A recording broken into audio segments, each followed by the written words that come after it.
The offices of the Federal Bureau of Narcotics occupied the 11th floor of a government building at 90 Church Street in Lower Manhattan. On the morning of April 12, 1965, the reception area outside the director's suite was quiet, except for the sound of typewriters from the clerical pool down the hall and occasional footsteps in the corridor. The walls were painted institutional green, the floors were linoleum tile, and the furniture consisted of metal desks, filing cabinets, and uncomfortable chairs designed for function rather than comfort. At 9 o'clock that Monday morning, Special Agent Robert Mitchell walked through the reception area and into a small conference room where he had been instructed to wait. Mitchell was 36 years old, 12 years with the Bureau, a graduate of Georgetown University who had joined federal law enforcement with ambitions of making significant cases that would advance his career. He wore a dark suit, white shirt, conservative tie, and polished black shoes. His hair was cut short, his face was clean-shaven, and his posture was upright in the manner of someone conscious of making proper impressions on superiors. Mitchell had been summoned to meet with the assistant director for operations, a man named Charles Whitmore, who oversaw investigative activities in the New York region. The summons had come the previous Friday with no explanation beyond that Whitmore wanted to discuss a new assignment. Mitchell assumed this meant he was being given a significant case, possibly involving organized crime or large-scale narcotics distribution. Such cases could lead to commendations, promotions, and enhanced reputation within the Bureau. Whitmore entered the conference room at 9:15, carrying a manila folder. He was 52 years old, 28 years with the Bureau, a career law enforcement officer who had risen through ranks by demonstrating competence, political awareness, and loyalty to the organization's priorities. He sat across from Mitchell, opened the folder, and explained the assignment. The Bureau had been monitoring criminal activity in Harlem for years, Whitmore said, with particular attention to narcotics distribution. One individual had been identified as a significant figure in Harlem's illegal economy, Ellsworth Raymond Johnson, known as Bumpy Johnson. Johnson had been convicted in 1952 of conspiracy to distribute heroin and had served 11 years in federal prison, most of it at Alcatraz. He had been released on parole in 1963 and had returned to Harlem, where intelligence suggested he had resumed involvement in criminal operations. The Bureau's New York office had maintained surveillance on Johnson since his release, but the surveillance had been limited and intermittent due to resource constraints and competing priorities. Whitmore explained that the Bureau's leadership had decided to intensify surveillance of Johnson with the objective of building a new case that would result in his return to prison for the remainder of his natural life. This would require dedicated, sustained, comprehensive monitoring of Johnson's activities, associations, communications, and movements. Mitchell was being assigned as the lead agent on this intensive surveillance operation. He would have a team of 4 additional agents and access to technical resources, including photographic equipment, recording devices, and vehicles. His assignment was to document everything Johnson did, everyone he met with, everywhere he went. Over time, this documentation would reveal patterns that would demonstrate Johnson's involvement in narcotics distribution or other criminal enterprises. The case could take months or even years to develop, but the Bureau was committed to removing Johnson from Harlem permanently.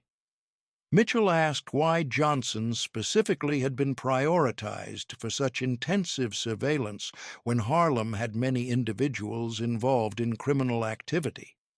Whitmore explained that Johnson represented a particular kind of threat. He was intelligent, disciplined, and influential within both criminal networks and the broader Harlem community. He had connections to Italian organized crime families.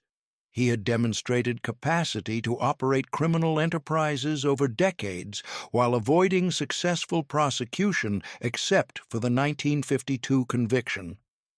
Removing Johnson would disrupt Harlem's criminal infrastructure significantly and would send a message that the Bureau could target and eliminate even the most sophisticated criminals. Mitchell accepted the assignment with visible satisfaction. This was exactly the kind of high-profile case that could define a career. Building a case against a known criminal figure, conducting sophisticated surveillance, demonstrating investigative skill and patience, these were the activities that led to recognition and advancement. Mitchell told Whitmore he would begin immediately. The meeting concluded, and Mitchell returned to his desk to begin organizing the surveillance operation. He reviewed files on Johnson that contained information from the 1952 investigation, reports from parole officers who had monitored Johnson since his release, and intelligence from informants in Harlem. He identified Johnson's known address on Edgecombe Avenue, locations where Johnson was frequently seen, and individuals with whom Johnson regularly associated. Mitchell's surveillance of Johnson began on April 15, 1965. The operation followed standard procedures. Agents in unmarked vehicles positioned themselves near Johnson's residence each morning before Johnson typically left. They followed Johnson throughout the day, documenting where he went and whom he met. They photographed Johnson entering and leaving locations.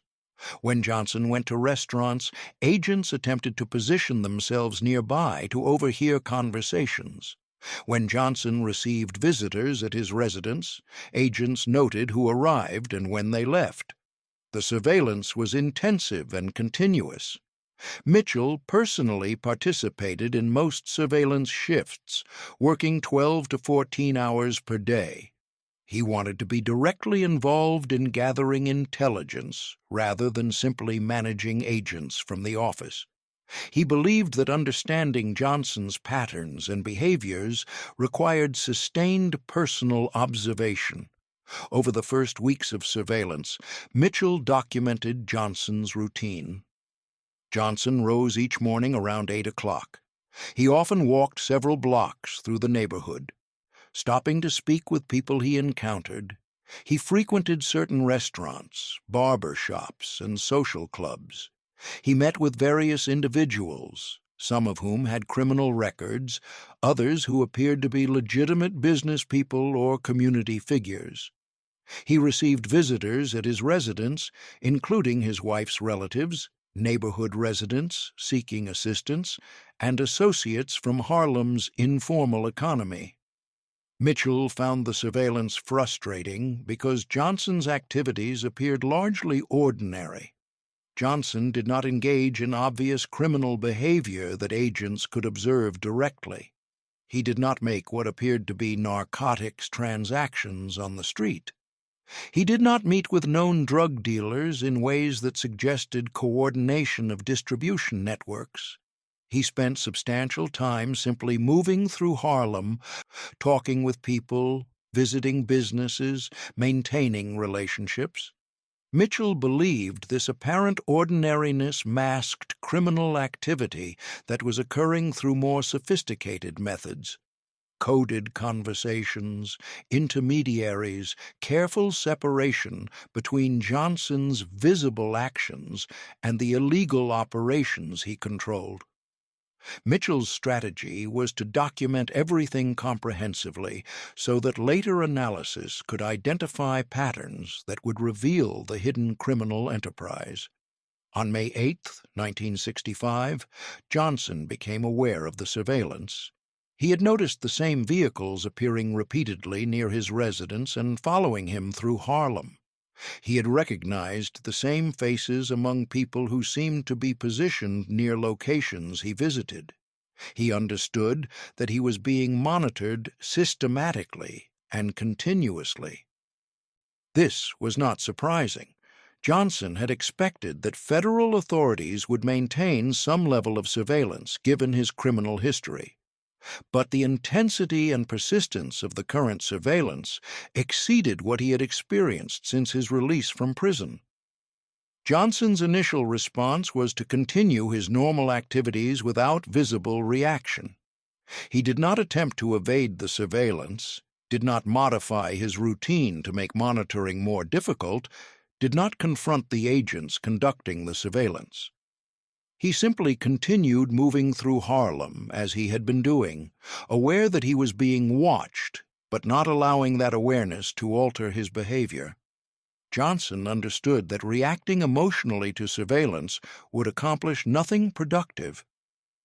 Confronting agents would provide them with evidence of his awareness and might allow them to claim he had been intimidating or threatening. Attempting to evade surveillance would consume energy and would suggest he had something to hide. The appropriate response was to treat the surveillance as a fact of his environment, neither more nor less significant than weather or traffic. But Johnson also understood that intensive federal surveillance represented more than simple monitoring. It represented a campaign to build a case for prosecution. The agents were documenting his activities with the intention of identifying evidence that could be used against him. Even if Johnson was not currently engaged in illegal activity that the surveillance would detect, the existence of comprehensive documentation created risks. Associations could be mischaracterized, innocent activities could be presented as suspicious, patterns could be constructed that suggested criminality, even when no actual crimes had occurred. Johnson recognized that the surveillance would continue indefinitely unless something changed the Bureau's calculation about whether the surveillance was worth its costs. The Bureau was investing significant resources: 5 agents, vehicles, equipment, administrative overhead, in monitoring Johnson continuously. This investment made sense to the Bureau's leadership because they believed it would eventually produce a major case.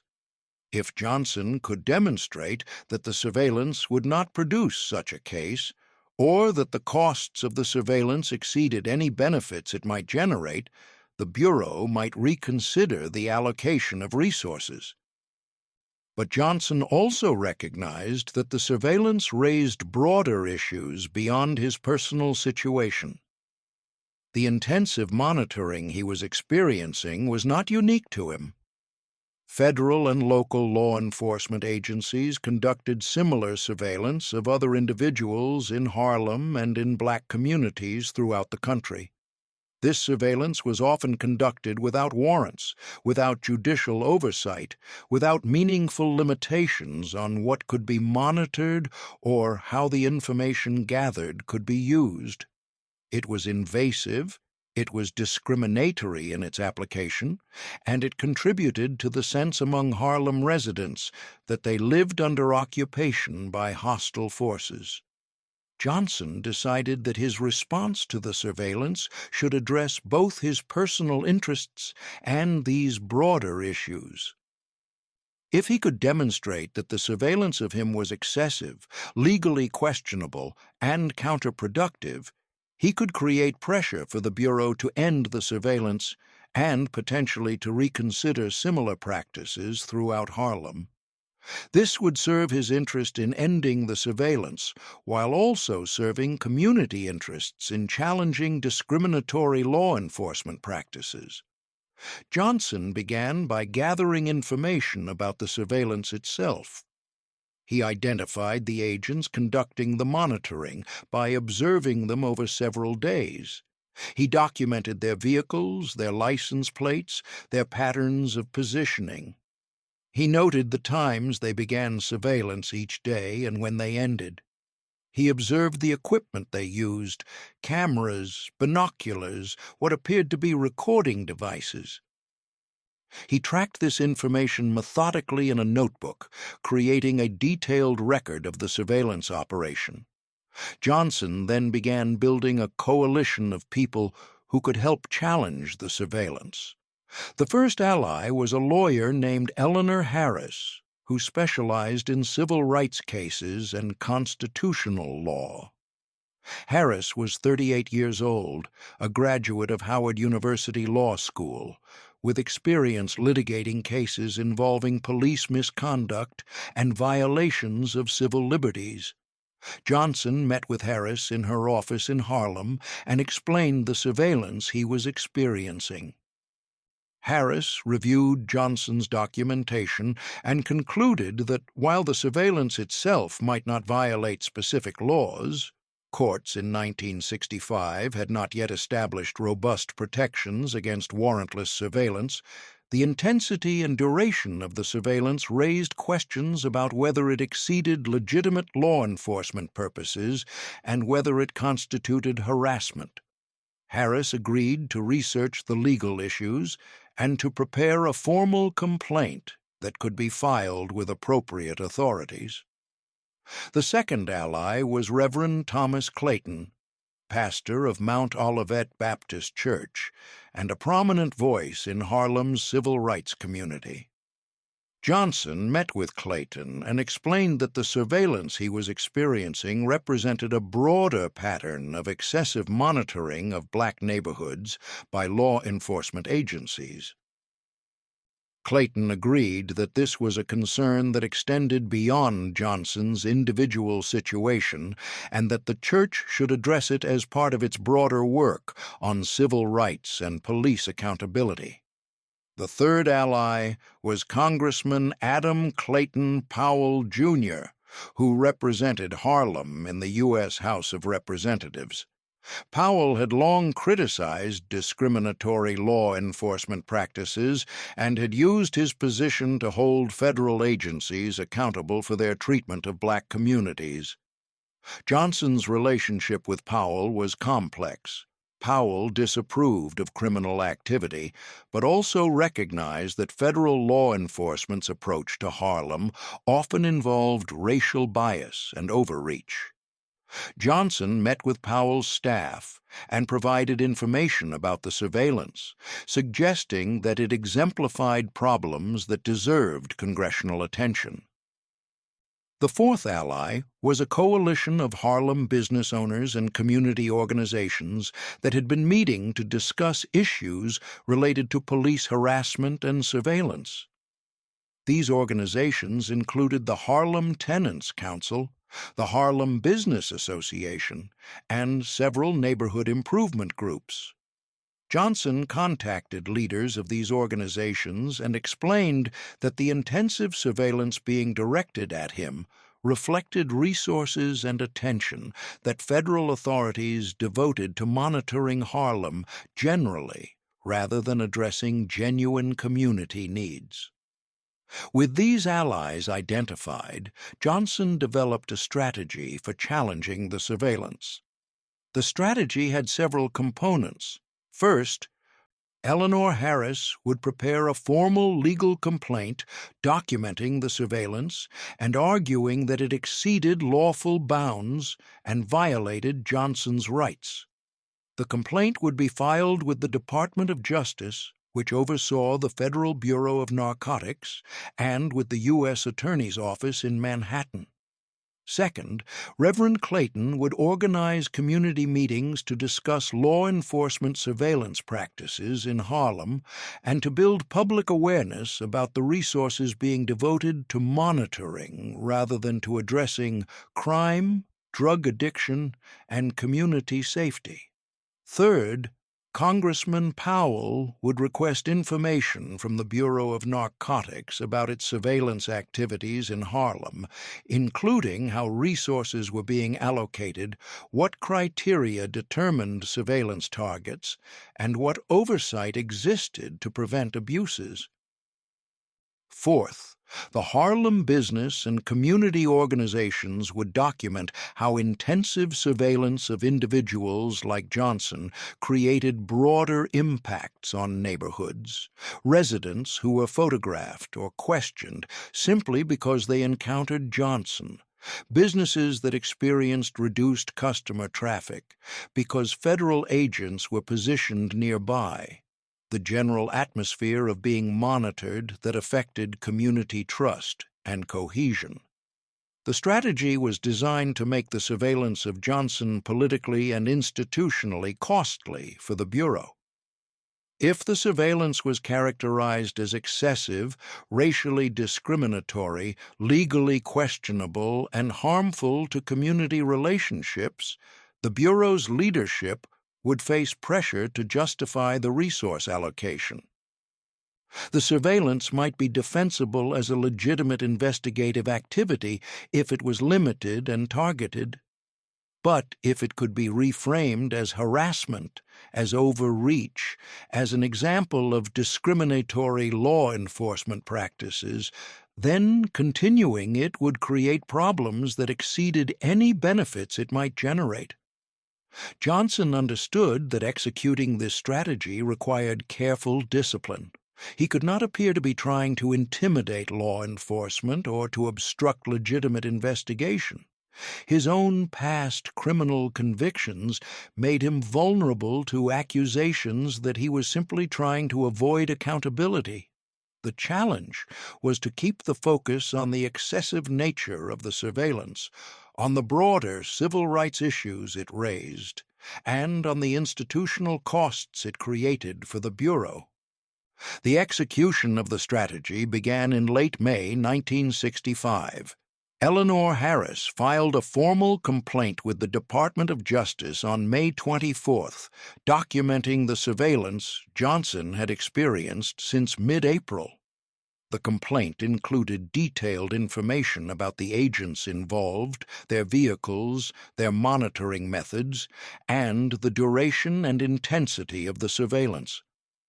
Harris argued that surveillance of this scope and duration, conducted without warrant or judicial oversight, exceeded the Bureau's lawful authority and constituted harassment.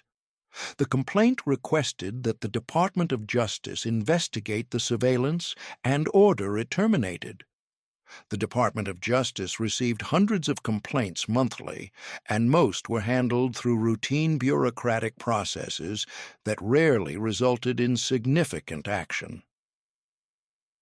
But Harris's complaint was detailed, was submitted by a credentialed civil rights attorney, and raised issues about surveillance practices that were beginning to attract attention in legal and policy circles. The complaint was referred to the Civil Rights Division for review. On May 30th, Reverend Clayton held a community meeting at Mount Olivet Baptist Church to discuss law enforcement surveillance in Harlem. Over 200 people attended. Clayton described the intensive surveillance that Johnson and others were experiencing. He framed it as part of a broader pattern in which federal and local law enforcement devoted enormous resources to monitoring black communities while failing to address the underlying social and economic conditions that contributed to crime. Clayton did not defend Johnson's past criminal activity. He acknowledged that Johnson had been convicted of serious crimes. But Clayton argued that surveillance of the intensity Johnson was experiencing served no legitimate law enforcement purpose. It was not designed to prevent immediate criminal activity. If it were, agents would intervene when they observed crimes. It was designed to gather comprehensive information over extended periods in the hope of eventually building a case. This approach treated an individual not as a citizen with rights, but as a subject under permanent suspicion, requiring continuous monitoring. The community meeting generated discussion that was covered by the Amsterdam News, Harlem's leading black newspaper. The article described the surveillance practices and quoted residents who described their own experiences of being questioned by federal agents simply because they had encountered Johnson on the street or had been photographed near him. On June 3rd, Congressman Powell sent a formal letter to the director of the Federal Bureau of Narcotics requesting information about surveillance operations in Harlem. Powell noted that his constituents had raised concerns about intensive monitoring of individuals and neighborhoods. He requested information about how many personnel were assigned to Harlem surveillance operations, what criteria determined surveillance targets, what oversight mechanisms existed to ensure surveillance was conducted lawfully and appropriately, and what results these operations had produced. The Bureau was required to respond to congressional inquiries, though responses typically contained limited information and emphasized the Bureau's discretion in conducting investigations. But Powell's inquiry created a formal record of congressional concern about surveillance practices. This mattered because it signaled to Bureau leadership that the surveillance could become politically sensitive. On June 10th, the Harlem Business Association published a report documenting how federal surveillance operations affected commercial activity in the neighborhood. The report noted that federal agents regularly positioned themselves near businesses, photographed customers, and questioned people about their activities. This created an atmosphere that discouraged economic activity and harmed small business owners who were struggling to survive in an already difficult environment. The report did not mention Johnson by name, but described surveillance patterns that clearly referenced the operation targeting him. The report called on the Bureau to reconsider whether surveillance tactics that harmed innocent businesses and residents were justified by the investigative benefits they might produce. Throughout this period, Special Agent Mitchell continued conducting intensive surveillance of Johnson. Mitchell was aware that questions had been raised about the operation. His superiors had mentioned that a complaint had been filed and that Congressman Powell had made an inquiry. But Mitchell had been assured that the operation was legally sound and that the Bureau stood behind it. Mitchell believed that concerns about the surveillance reflected Johnson's influence in Harlem and his ability to manipulate community figures into defending him. Mitchell was certain that if the surveillance continued long enough, it would produce evidence of criminal activity that would justify the effort. But Mitchell was also becoming frustrated. It was now mid-June, and the surveillance had been continuous for 2 months. Johnson continued moving through Harlem openly, maintaining his routine, showing no signs of evading monitoring or modifying behavior. Mitchell had accumulated hundreds of photographs, detailed logs of Johnson's movements and associations, and extensive documentation of his activities. But none of this documentation revealed obvious criminal activity. Johnson met with people, visited locations, conducted conversations. Some of the people he met had criminal records, but meeting with someone who had a criminal record was not itself a crime. Mitchell had expected that sustained surveillance would eventually capture Johnson engaging in activities that could be identified as narcotics trafficking, meetings with dealers, exchanges of packages, conversations about drug supplies or prices. Instead, Mitchell was documenting a network of relationships and interactions that could plausibly be interpreted as either criminal coordination or as normal social and business activity in a neighborhood where many people had past involvement with illegal enterprises. Mitchell's supervisors began asking questions about what the surveillance was producing. The operation was consuming significant resources. 5 agents working full-time for 2 months represented thousands of hours of personnel time plus vehicle costs, equipment costs, and administrative overhead. What results justified this investment? Mitchell reported that he was building a comprehensive picture of Johnson's network that would eventually support a major case. He needed more time. Developing cases against sophisticated criminals required patience. His supervisors accepted this reasoning but made clear that the operation could not continue indefinitely without producing actionable intelligence. In late June 1965, the situation evolved in ways that increased pressure on the Bureau. The Civil Rights Division of the Department of Justice, responding to Eleanor Harris's complaint, sent an inquiry to the Bureau of Narcotics asking for information about the Johnson surveillance operation. The inquiry was formal but not hostile. It simply requested documentation of the legal basis for the surveillance, the scope and duration of monitoring, and what procedures existed to ensure the surveillance complied with constitutional requirements. The Bureau's General Counsel prepared a response explaining that the surveillance was a lawful investigative activity directed at a convicted felon who was suspected of resumed involvement in narcotics distribution. The surveillance was conducted in public spaces where Johnson had no reasonable expectation of privacy. It was limited to observation and documentation. With no intrusion into Johnson's residence or interception of private communications without appropriate authorization. This response was technically accurate, but did not address the broader concerns about proportionality and discrimination that Harris's complaint had raised.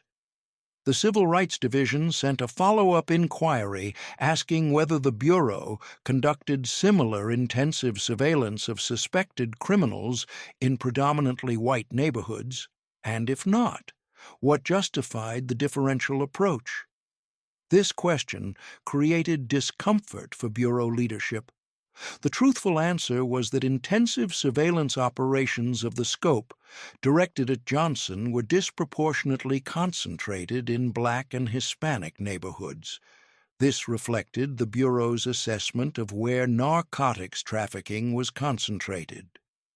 But it also reflected assumptions and biases about which communities required intensive monitoring. Simultaneously, Congressman Powell escalated his inquiry. In early July, Powell gave a speech on the House floor criticizing federal law enforcement's approach to Black neighborhoods. Powell described surveillance practices that treated entire communities as suspects rather than as citizens deserving protection. He specifically mentioned Harlem as an example where federal resources were devoted to monitoring rather than to addressing root causes of crime and addiction. Powell's speech was covered by major newspapers and was entered into the congressional record. It characterized federal surveillance in Harlem as part of a broader pattern of discriminatory law enforcement that civil rights advocates were challenging throughout the country. These developments created a political problem for the Bureau. The surveillance of Johnson, which had been conceived as a routine investigative operation targeting a known criminal, was being reframed as an example of civil rights abuses and discriminatory law enforcement. Bureau leadership recognized that defending the operation would require explaining why intensive resources were being devoted to monitoring one individual who had not been observed engaging in criminal activity, and why similar operations were concentrated in Black neighborhoods. On July 15, 1965, Mitchell was called to a meeting with Assistant Director Whitmore and the Bureau's General Counsel. They explained that the Johnson surveillance operation was being reviewed in light of concerns that had been raised by the Department of Justice Civil Rights Division and by congressional inquiries. Mitchell was asked to provide a detailed assessment of what the surveillance had produced and what likelihood existed that it would produce evidence supporting prosecution. Mitchell provided his assessment honestly. The surveillance had documented Johnson's extensive network of relationships in Harlem. It had shown that Johnson maintained contact with individuals involved in various legal and illegal enterprises. It had demonstrated that Johnson was a central figure in Harlem's informal economy and social structure. But the surveillance had not captured Johnson engaging in specific criminal acts. It had not identified narcotics transactions, had not intercepted conversations about drug distribution, had not documented evidence that would clearly support prosecution. Mitchell argued that this reflected Johnson's sophistication and discipline rather than his innocence. Johnson was conducting criminal activity through methods that avoided detection, using intermediaries, communicating through codes, separating himself from direct involvement in illegal transactions. More surveillance time would eventually reveal the patterns that would prove his involvement. Whitmore asked how much more time Mitchell estimated would be required. Mitchell said he could not provide a specific timeline. Developing cases against sophisticated targets sometimes took years. Whitmore responded that the Bureau could not justify open-ended, intensive surveillance that was generating political controversy and that had not produced actionable intelligence after 3 months. The meeting concluded with instructions that Mitchell should prepare to wind down the surveillance operation. Whitmore said the decision was not final, but that Bureau leadership was seriously considering whether the operation's costs exceeded its benefits. Mitchell left the meeting frustrated and concerned that a major case was being abandoned for political reasons. Over the following 2 weeks, the pressure on the Bureau intensified. The Department of Justice Civil Rights Division indicated that it was preparing a report on surveillance practices that would examine whether the Bureau's operations in minority communities raised civil rights concerns. The Harlem Business Association filed a formal complaint with the New York City Commission on Human Rights, alleging that federal surveillance operations in Harlem created discriminatory impacts on businesses and residents. Additional community organizations joined the criticism. The NAACP's New York chapter issued a statement calling on federal authorities to review surveillance practices in black neighborhoods. The New York Civil Liberties Union filed a friend of the court brief supporting Eleanor Harris's complaint and arguing that warrantless surveillance of the scope directed at Johnson violated Fourth Amendment protections against unreasonable searches. On July 28, 1965, the Bureau of Narcotics issued an internal directive suspending the intensive surveillance operation targeting Johnson. The directive stated that the operation would be replaced with standard monitoring protocols appropriate for paroled felons. This meant that Johnson would remain subject to periodic checks by parole officers and to occasional surveillance when specific intelligence suggested criminal activity, but the continuous, intensive, multi-agent monitoring would cease. The directive did not acknowledge that the operation had failed or that it had raised civil rights concerns. It was framed as a routine reallocation of resources based on operational priorities, but everyone involved understood that the operation had been terminated because the political and institutional costs had exceeded any investigative benefits it was producing. For Special Agent Mitchell, this outcome was professionally damaging. He had been assigned to a high-profile case that was supposed to demonstrate his investigative skills and advance his career. Instead, the case had generated controversy, had attracted negative attention to the Bureau, and had been terminated without producing results. Mitchell's judgment in continuing the operation despite its lack of results was questioned by supervisors. In August 1965, Mitchell was reassigned from investigative work to administrative duties, processing paperwork and managing files. This was a de facto demotion that signaled he was no longer trusted with significant cases. Mitchell understood that his career trajectory had been damaged, possibly permanently. He had been identified as the agent responsible for a surveillance operation that had become a political embarrassment. Mitchell requested a transfer to another bureau office in a different city, hoping to rebuild his career away from the negative associations of the Johnson case. His transfer request was granted, and in October 1965, he was reassigned to a small bureau office in the Midwest.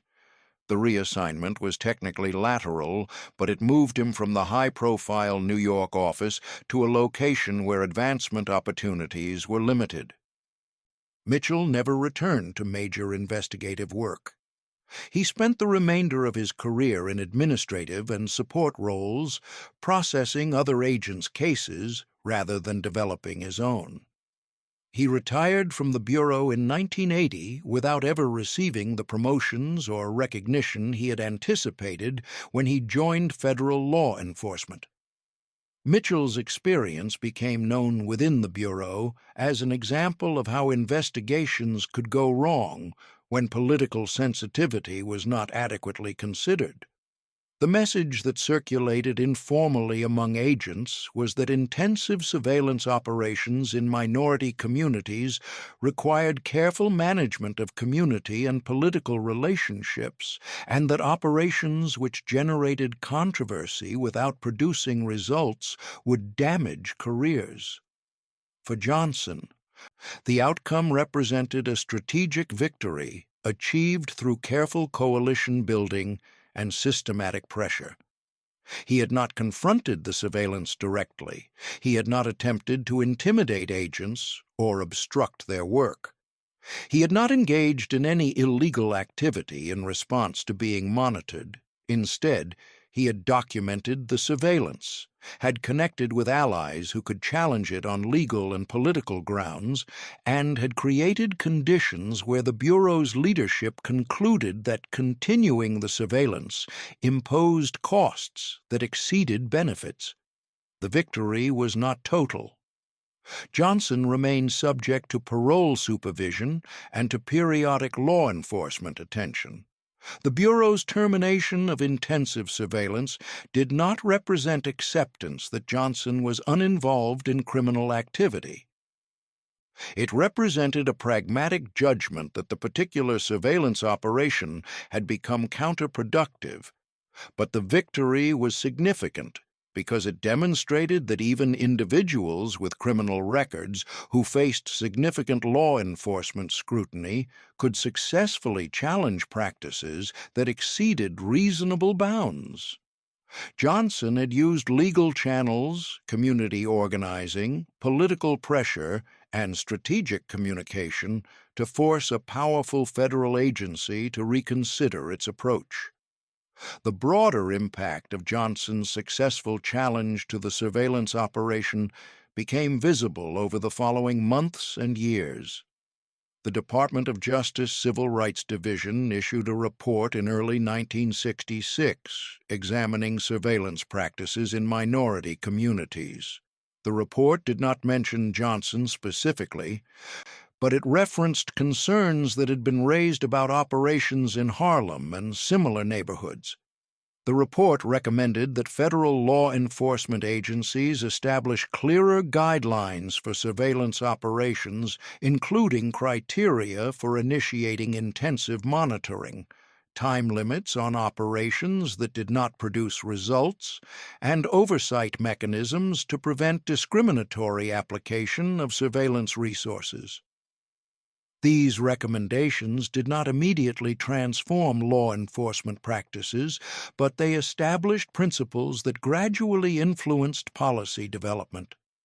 Over the following decades, legal and regulatory frameworks governing surveillance evolved to include more protections against warrantless monitoring, requirements for judicial oversight of certain surveillance methods, and attention to civil rights implications of law enforcement tactics. Within Harlem, Johnson's successful challenge to the surveillance operation enhanced his standing among residents who viewed federal law enforcement with suspicion and resentment. The fact that Johnson had faced intensive monitoring and had managed to force its termination without being charged with any crime demonstrated that resistance to what many viewed as discriminatory law enforcement was possible. This encouraged other challenges to police and federal practices in Harlem and contributed to growing civil rights activism around law enforcement accountability. Eleanor Harris, the lawyer who had represented Johnson in challenging the surveillance, gained significant recognition for her work on the case. She became a sought-after attorney for civil rights and civil liberties cases, representing individuals and organizations challenging law enforcement practices throughout New York. Her success in the Johnson case demonstrated that legal challenges to surveillance and policing practices could succeed even when representing clients with criminal backgrounds. Reverend Thomas Clayton and the other community leaders who had participated in organizing opposition to the surveillance used the experience as a model for future advocacy. They had learned that federal agencies responded to coordinated pressure from multiple sources: legal complaints, congressional inquiries, community organizing, media attention. This approach became part of the repertoire that Harlem's civil rights organizations used to challenge various forms of institutional discrimination and government overreach. Congressman Powell continued to use the Johnson surveillance case as an example in his speeches and writings about discriminatory law enforcement.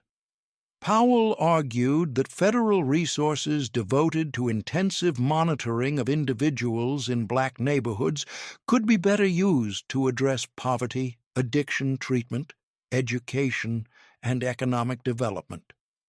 The Johnson case provided a concrete illustration of resource misallocation that Powell used to advocate for different approaches to addressing crime and community safety. For the Federal Bureau of Narcotics, the Johnson case contributed to institutional learning about the political dimensions of law enforcement in minority communities. The Bureau could not ignore criminal activity in Harlem and similar neighborhoods. That was central to its mission.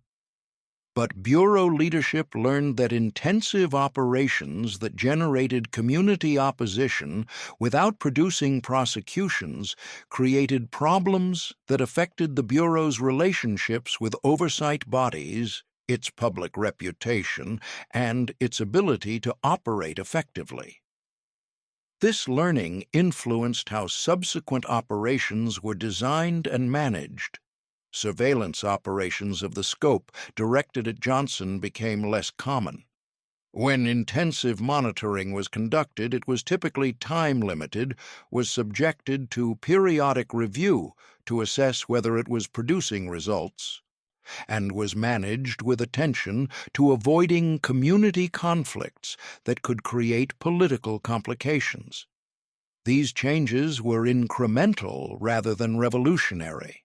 Federal law enforcement continued to devote substantial resources to monitoring suspected criminals in Harlem and other minority communities. Surveillance practices remained controversial and continued to generate civil rights concerns, but the recognition that surveillance operations carried political and institutional costs, and that these costs could exceed investigative benefits, represented a shift from the assumption that law enforcement agencies could conduct monitoring without meaningful constraint or accountability. When Johnson died in July 1968, 3 years after the surveillance operation had been terminated, obituaries in Harlem's newspapers mentioned his long criminal career, but also his role in challenging law enforcement practices that the community viewed as excessive and discriminatory. The 1965 surveillance case was referenced as an example of Johnson's strategic intelligence and his capacity to navigate conflicts with powerful institutions. For those who had been directly involved in the case, Harris, Clayton, Powell, community organizers, Johnson's approach to challenging the surveillance remained instructive. He had recognized that direct confrontation with federal agents would accomplish nothing. He had understood that the surveillance was not primarily about him as an individual, but about broader patterns of how law enforcement approached black communities. He had built coalitions that could apply pressure from multiple directions. He had remained disciplined throughout the campaign, avoiding actions that would have justified the surveillance or confirmed stereotypes about criminals resisting legitimate law enforcement. Most importantly, Johnson had understood that institutional power had vulnerabilities. The Bureau's surveillance operation had been authorized by officials who believed it served institutional interests. But when the operation generated political attention, legal challenges, and community opposition, the same institutional interests that had supported the surveillance led officials to terminate it. The Bureau did not abandon the surveillance because Johnson had somehow forced them to do so.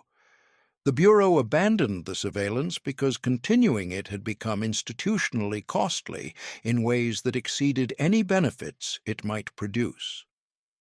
This understanding of how institutional power operates, that institutions respond to costs and benefits, that creating sufficient costs can change institutional calculations, that power manifests through these calculations rather than through simple domination, was the lesson that Johnson's handling of the surveillance case demonstrated. The federal agent who had followed Johnson too closely had not ended his career through any action Johnson took against him directly. Mitchell's career had ended because the surveillance operation he led had become politically sensitive, had failed to produce results, and had damaged the Bureau's relationships with oversight bodies and communities. Mitchell had been reassigned and marginalized because institutional interests required someone to bear responsibility for the operation's failure. Johnson had not needed to file charges against Mitchell, had not needed to sue him, had not needed to threaten or intimidate him. Johnson had simply created conditions where the institution Mitchell served concluded that Mitchell's judgment and approach had created problems, and that Mitchell's continued involvement in significant investigative work represented an ongoing risk of similar problems. The quiet precision of this outcome, achieved through documentation, legal process, community organizing, political pressure, and strategic patience, rather than through confrontation or violence, represented power at its most sophisticated. Johnson had been dismissed initially by Mitchell and other federal authorities as simply another criminal to be monitored and eventually prosecuted.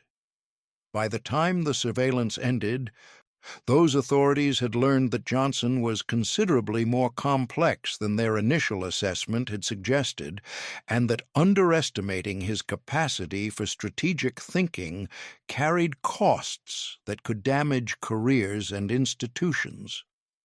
The story became part of Harlem's collective memory, as an example of how seemingly overwhelming institutional power could be challenged successfully through intelligence, organization, and understanding of how systems operate. The details were often simplified in the retelling. A federal agent had harassed Johnson, and Johnson had somehow gotten rid of him without breaking any laws. But the essential truth remained. that strategic thinking, coalition building, and systematic application of pressure through legitimate channels could produce victories against powerful institutions that direct confrontation could never achieve.